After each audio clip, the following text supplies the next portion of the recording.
Hi hello నమస్తే అందరికీ. నా పేరు నరేష్. ఇందిరమ్మ ఇండ్లు స్పీడప్ చేయాలని మంత్రి పొంగులేటి శ్రీనివాసరెడ్డి గారు కలెక్టర్లకు అధికారులకు నిన్న జరిగిన మీటింగ్లో ఆదేశాలు ఇవ్వడం జరిగింది. ముఖ్యంగా ప్రస్తుతానికి పట్టణ ప్రాంతాలపైనే దృష్టి పెట్టారనమాట. జిహెచ్ఎంసీ హైదరాబాద్, రంగారెడ్డి, మేడ్చల్ ప్రాంతంలో L1, L2 కేటగిరీలకు సంబంధించి పంపిణీ తొందరగా పూర్తి చేయాలని ఆదేశాలు ఇవ్వడం జరిగింది. వీటిపైన పూర్తి వివరాలు చెప్తాను. పూర్తిగా వీడియో చూడండి. ఫస్ట్ టైం చూస్తున్న వాళ్ళు ప్లీజ్ సబ్స్క్రైబ్ చేసి చూడండి, లైక్ ఇవ్వండి. హైప్ అని ఉంటుంది, హైప్ కూడా చేయండి. మన ఛానల్లో ఉన్నట్టుగా ప్రభుత్వం నుంచి వచ్చే అఫీషియల్ వార్తలు చెప్తూ ఉంటాను. ప్లీజ్ సపోర్ట్ చేయండి, సహకరించండి. మరి వివరాలకు వెళ్తే, మరి ప్రజాపాలనలో ఎవరైతే దరఖాస్తు చేసుకోలేదో వాళ్ళైతే ఇప్పుడు కూడా ఎవరైనా మిస్ అయిన వాళ్ళు ఉంటే ఇప్పుడు కూడా దరఖాస్తు చేసుకోవచ్చని, వాళ్ళని అర్హత గల వారైతే వాళ్ళని కూడా లిస్టులో జాయిన్ చేస్తామని మంత్రి గారు అయితే చెప్పారనమాట. మరి L1 కేటగిరీకి సంబంధించి మరి పట్టణ ప్రాంతంలో 30,000 మందిని గుర్తించారనమాట. L1 కేటగిరీ అంటే స్థలం ఉండి 5 లక్షలు ఎవరికైతే ఇస్తారో వాళ్ళకి 30,000 మందికి మంజూరు చేస్తారట అతి త్వరలో. వాళ్ళైతే 400 SFT నుంచి 600 SFT మధ్యలో కట్టుకోవాలంట. అంటే 45 గజాల నుంచి 60 గజాల మధ్యలోనే కట్టుకోవాలి. అంటే చాలా చిన్నగా వస్తుంది కదా, స్థలం చిన్నగా ఉంటుంది, చాలా చిన్నగా ఉంటుంది. కాబట్టి G+1 తరాలో కట్టుకునే వెసులుబాటు కల్పిస్తాం. వాళ్ళు ఆ విధంగా కట్టుకోవచ్చు అని కూడా మంత్రి గారు చెప్పారనమాట. L1 కేటగిరీకి సంబంధించి ఇది. తర్వాత L2 కేటగిరీకి సంబంధించి, L2 కేటగిరీ అంటే స్థలం లేని పేదవాళ్ళు, అర్హత గల వారే లక్షల్లో ఉన్నారు, ఎదురు చూస్తున్నారు. ఉన్న డబుల్ బెడ్రూమ్లు ఏమో చాలా తక్కువగా ఉన్నాయి. 30,000, 32,000 వరకే ఉన్నాయంట గవర్నమెంట్ లెక్కల ప్రకారంగా. మరి వీటిని కూడా మనకు సంవత్సరం నుంచి ఊరిస్తూ చెప్పుకుంటూ వచ్చారు కదా. సెప్టెంబర్, అక్టోబర్, దసరా, దీపావళి, సంక్రాంతి, ఉగాది అని చెప్పుకుంటూ వచ్చారు. కంప్లీట్ అయితే చేయలేదు. అక్కడక్కడ ఎమ్మెల్యేల చొరవతోనే అక్కడక్కడ కొంతమందికి ఇచ్చినట్టు సమాచారం. అయితే ఇప్పుడు వీటిని కూడా ఉన్న డబుల్ బెడ్రూమ్లు ఏ స్థాయిలో ఉన్నా, వాటి ఏ దశలో ఉన్నా వాటికి మౌలిక వస్తువులు కల్పించి, అంటే వాటరు, కరెంటు, రోడ్లు, ఇట్లాంటి మౌలిక వస్తువులు, లిఫ్టులు, ఇలాంటి వసతులు వాటికి కల్పించి తక్షణమే పంపిణీ చేయాలి. L2 లబ్ధిదారులు ఎవరైతే అర్హత గలవారు ఉంటారో, ఎంపిక అయిన వాళ్ళకి తొందరగా ఇవ్వాలని పొంగులేటి గారు అధికారులకు ఆదేశాలు ఇవ్వడం జరిగింది. మరి అతి త్వరగానే వస్తాయట. ఈ నెల కానీ వచ్చే నెల వరకు అయితే కొంతమందికి అయితే రావచ్చు. మరి మనకు ఫోన్లు అయితే రావచ్చు. మనకి దీనిపైనే మొన్నటి వరకు సర్వే కూడా చేశారు కదా. ఈ ప్రాంతంలో పట్టణ ప్రాంతంలో జిహెచ్ఎంసీ హైదరాబాద్, రంగారెడ్డి జిల్లాలో అయితే సర్వే కూడా చేశారు. లబ్ధిదారులు ఎంపిక చేసామని వార్తలు వచ్చినాయి. మరి మనకు ఫోన్ వస్తుంది కావచ్చు. మరి ఉన్నాయి డబుల్ బెడ్రూమ్ తక్కువ కాబట్టి కొంతమందికి రావచ్చు.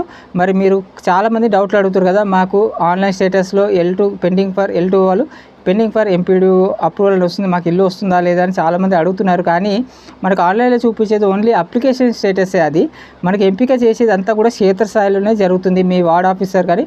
మరి పట్టణ ప్రాంతంలో అయితే ఇందిరమ్మ కమిటీ మెంబర్స్ని అయితే ఏర్పాటు చేశారనమాట. వాళ్ళు మన సర్వే చేసిన వాళ్ళు వచ్చిన వాళ్ళు ఉంటారు. వాళ్ళు మీకు తెలుసుకోవాలి. మీరు మున్సిపల్ ఆఫీస్ కానీ, కార్పొరేటర్ ఆఫీస్ కానీ, కలెక్టర్ ఆఫీస్కి వెళ్తే మాత్రం మీకు కొన్ని ఇన్ఫర్మేషన్ ఉంటుంది. ఇక్కడ మా ఏరియాలో లబ్ధిదారులు ఇందిరమ్మ ఇండ్లు, డబుల్ బెడ్రూమ్ ఇండ్లకు సంబంధించి ఎవరు ఎంపిక చేస్తారనే విషయం తెలుసుకోవాలి. మీకు మున్సిపల్ కమిషనర్ కానీ, మున్సిపల్ ఆఫీస్లో మున్సిపల్ కమిషనర్ని సంప్రదించాలి ఖచ్చితంగా. మరి కొంతమందికి అయితే ఫోన్ రావచ్చు. వస్తే మీ పేరుందో లిస్ట్లో ఉంటే చెప్తారు, చెప్పకపోవచ్చు. మీకైతే ఫోన్ రావస్తుంది. ఫోన్ రాకపోతే వెయిట్ చేయాల్సిందే. వచ్చే వాళ్ళు లక్కు, అదృష్టం. ఎందుకంటే చాలా తక్కువనే. మరి రాని వాళ్ళు కూడా నిరాశపడద్దు. ఈ ప్రభుత్వం చెప్పుకుంటూ వస్తుంది కదా ఫస్ట్ నుంచి కూడా.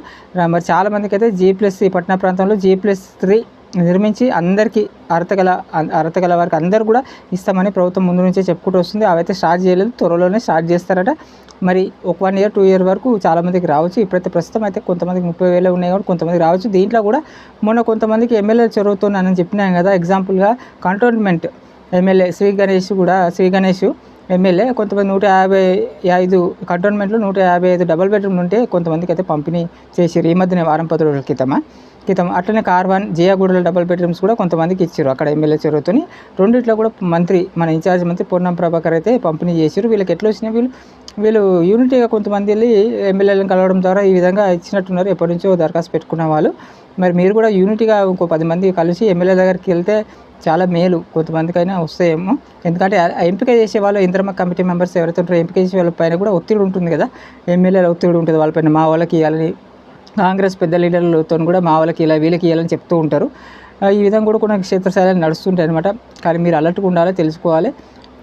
మరి అదేవిధంగా మరి కంప్లీట్ అయితే వచ్చే వాళ్ళకి అదృష్టము. నెక్స్ట్ మన డబుల్ బెడ్రూమ్లు ఏవైతే ఉన్నాయో మూసీ ప్రాంతంలో హైడ్రా ద్వారా చాలామంది పేదల ఇండ్లు కూలగొట్టారు కదా. వాటిని కూడా వాళ్ళకు 1,500 డబుల్ బెడ్రూమ్లు ఇచ్చారనమాట. మనకున్న డబుల్ బెడ్రూమ్లో వాళ్ళకు ఫస్ట్ వాళ్ళకి ప్రయారిటీ ఇచ్చి వాళ్ళకే ఇచ్చేసిరని కొన్ని వార్తలు మొన్ననే చాలామందికి ఇచ్చారనమాట. కొంతమందికి కూడా 1500 ఇల్లు వాళ్ళకే పోతాయి. నెక్స్ట్ వికలాంగులు చాలామంది మనం కామెంట్ అడుగుతూ ఉంటారు. వికలాంగులకు ప్రాధాన్యత ఇస్తున్నారు. మీరు కలెక్టర్ కానీ మున్సిపల్ కమిషనర్ వెళ్ళి కలవాలి. మొన్న జియాగూడలో కనీసం 20 మందికి వికలాంగులకు దివ్యాంగులకు ఇచ్చిన డబుల్ బెడ్రూమ్లు. మీ ఏరియా ఆఫీసర్లు వెళ్ళి కలుస్తుంటేనే మనకు ఆన్లైన్లో సోషల్ మీడియాలో చూసుకుంటే రాదు. ఇది మనకు ఆన్లైన్లో అదే విధంగా చూపిస్తుంది. స్టేటస్ అనేది L1 కేటగిరీకి సంబంధించి ఉపయోగపడ్డది. L2 కేటగిరీకి సంబంధించి ఇప్పటివరకు ఆ స్టేటస్ అనేది అదే విధంగా ఉంది. ఎవరికి మార్పు లేదు. ఎప్పుడైనా మీకు ఎంపిక చేస్తే మారుతుంది, లేకుంటే ఎందుకు మారుతుంది? మీకు ఎంపిక ఇల్లు వచ్చిందంటే మీరు అది ఎందుకు చూసుకుంటారు కదా. అందుకని మీకు క్షేత్రస్థాయిలోనే అన్ని నిజాలు కరెక్ట్గా తెలుస్తాయి. మరి అందరికీ రావాలని కోరుకుంటున్నాను. నా వీడియో చూసే వాళ్ళందరికీ వస్తుండొచ్చు, రావాలని కోరుకుందాం. మరి ఇలాంటి అప్డేట్స్ ఉన్న ఇందిరమ్మ ఇల్లు డబుల్ బెడ్రూమ్ల పైన వస్తే అప్డేట్స్ చెప్తూనే ఉంటాను, వార్తలు చెప్తూనే ఉంటాను. ప్లీజ్ పూర్తిగా చూసే ఉన్న వాళ్ళకి ధన్యవాదాలు. సబ్స్క్రైబ్ చేసుకుంటే లైక్ షేర్ చేయండి కంపల్సరీ. మరిన్ని వార్తలతో మళ్ళీ కలుస్తాను. Thank you.